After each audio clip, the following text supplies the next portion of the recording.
was so racist. They wanted to know how brown the baby's gonna be. I'm like, that's not racist. Because even black people want to know how brown the baby gonna be. Oh, wow. Wow. In California, we're just a regular couple living close to Oprah and far from the paparazzi. But not too far. What? No more following Granny's rules. You sure about that? If I want to play polo in my living room, who's gonna stop me?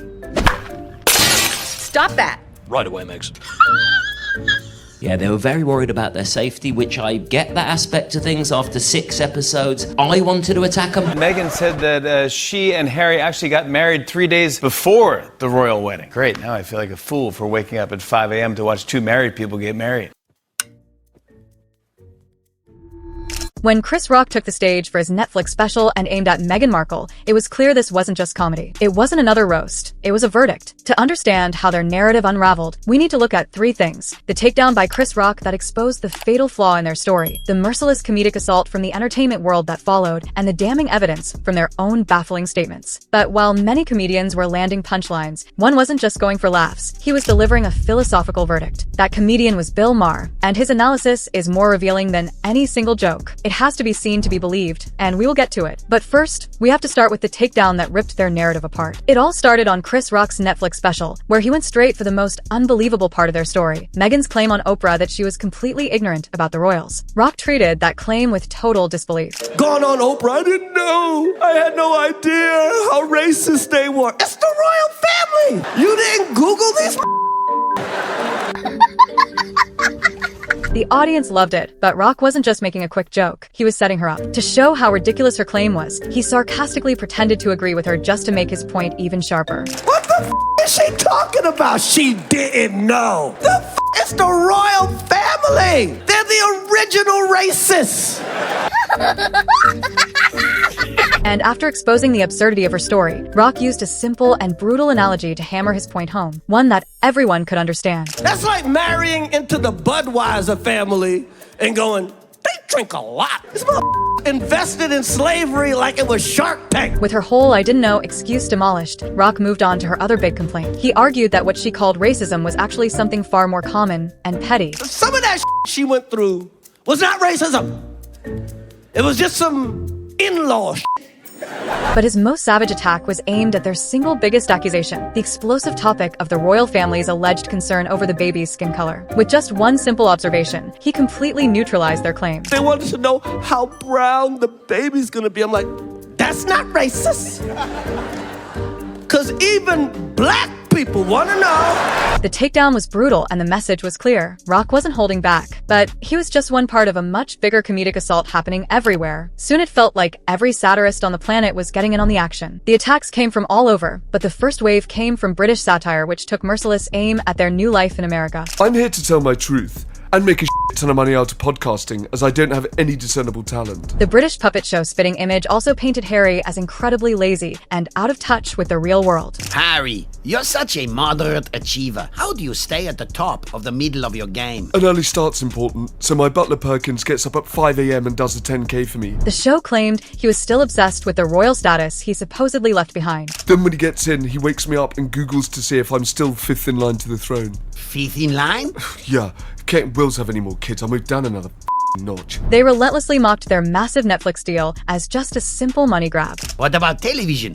Do you have a Netflix account? Yeah, it's got about $9 million in it. Mamalado! And, of course, they highlighted their complete hypocrisy about wanting privacy from the press. In California, we're just a regular couple living close to Oprah and far from the paparazzi. But not too far. While British satire focused on their new life, American late-night shows had been mocking them for years. Saturday Night Live, for instance, had a recurring sketch with the two princes that always began by highlighting their awkward relationship. Michael, we like to apologise. Unfortunately, William's hair was unable to make it this evening. The skits consistently painted Harry as the less intelligent brother who couldn't keep up. How was the Quidditch match, Ron Beasley? Who's Ron Beasley? The redhead one. It's Ron Weasley. Oh, I don't man. Who cares? Everyone cares. Nobody knows Harry that. Potter makes up half of England's economy, man. And the dynamic always ended the same way. Harry would make a joke at William's expense which would make William genuinely angry, and then Harry would have to quickly backpedal and calm him down. Come on, just shave it, Will. Okay, just shut up about the hair. What hair? Oh, I'm sorry.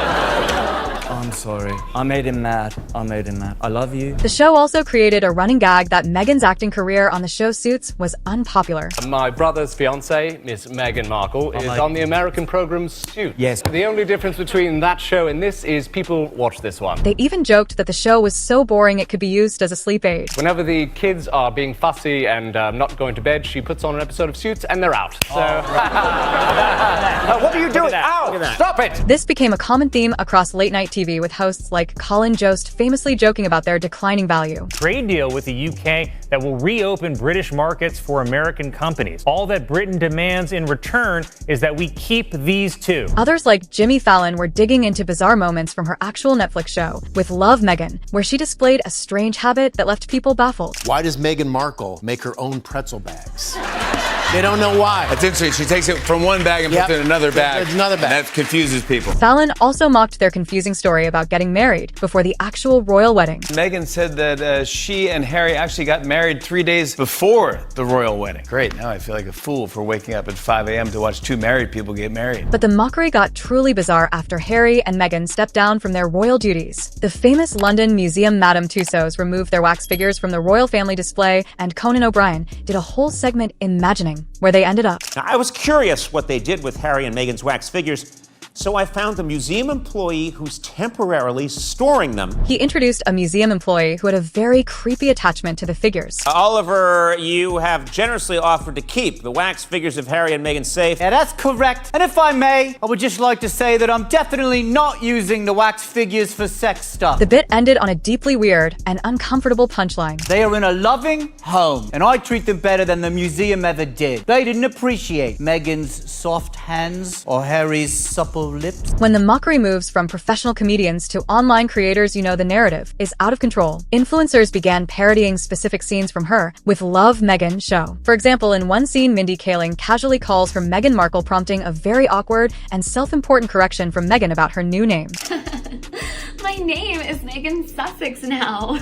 Call me Meghan Markle one more time, Mindy Kaling. They also poked fun at her tendency to name drop celebrities who may not be actual friends. Mindy and I are such great friends, like besties. Like, I love her. Like, she doesn't know my name, but we're best friends.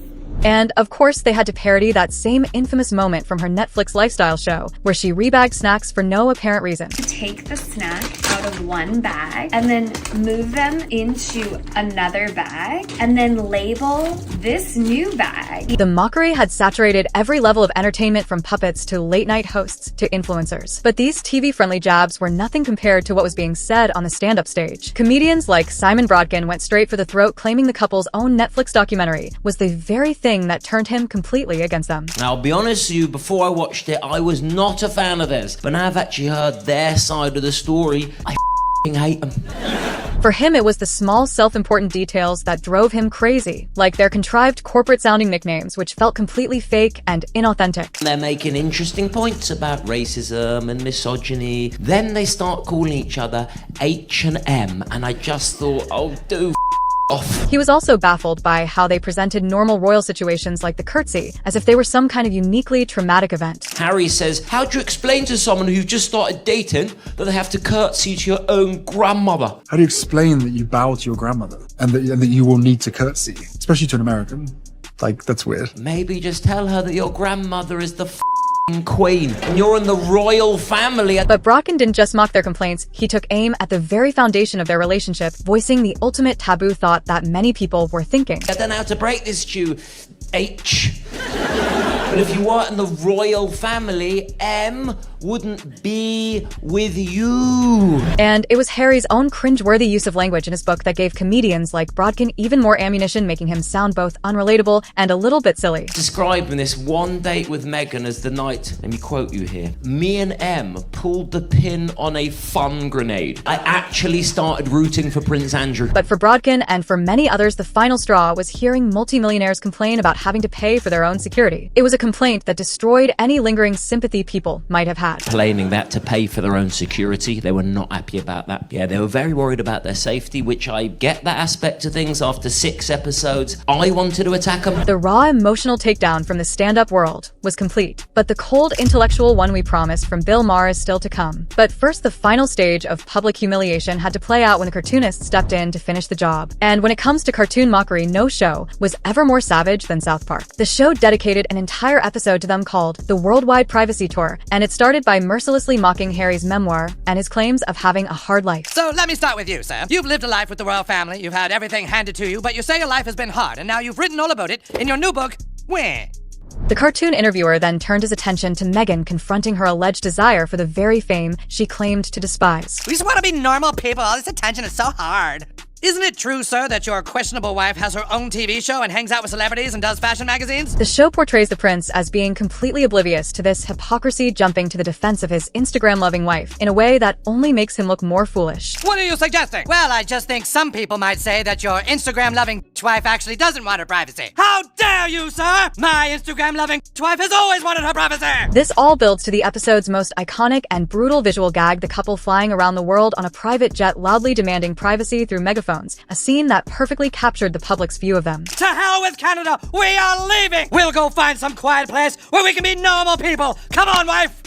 We want privacy! We want privacy! The punchline to their entire worldwide privacy tour comes when they finally find a new home, a place that is perfectly normal and quiet, which only seems to confuse them, reinforcing the idea that it was never privacy they wanted but attention. Look at this town. There's just something about it. Oh, darling, I think this might be the place. It's so quiet and empty here. If we moved here, then people would think we're really serious about wanting to be normal. While South Park dedicated a whole story to their hypocrisy, other animated shows like Family Guy used them for quicker, more brutal drive-by punchlines. For these shows, the Sussexes had become a simple shorthand for getting paid millions for doing nothing, whether from Netflix or cringy sponsored posts. Sir, your millions from Netflix for no one knows what. Put it with the rest of them. But the joke gets even sharper when the show imagines Harry himself having second thoughts about leaving all the made-up nonsense. Babe, time to do our daily $250,000 sponsored Instagram post for Del Taco. I shouldn't have left the made-up nonsense. The tragedy of being turned into a cartoon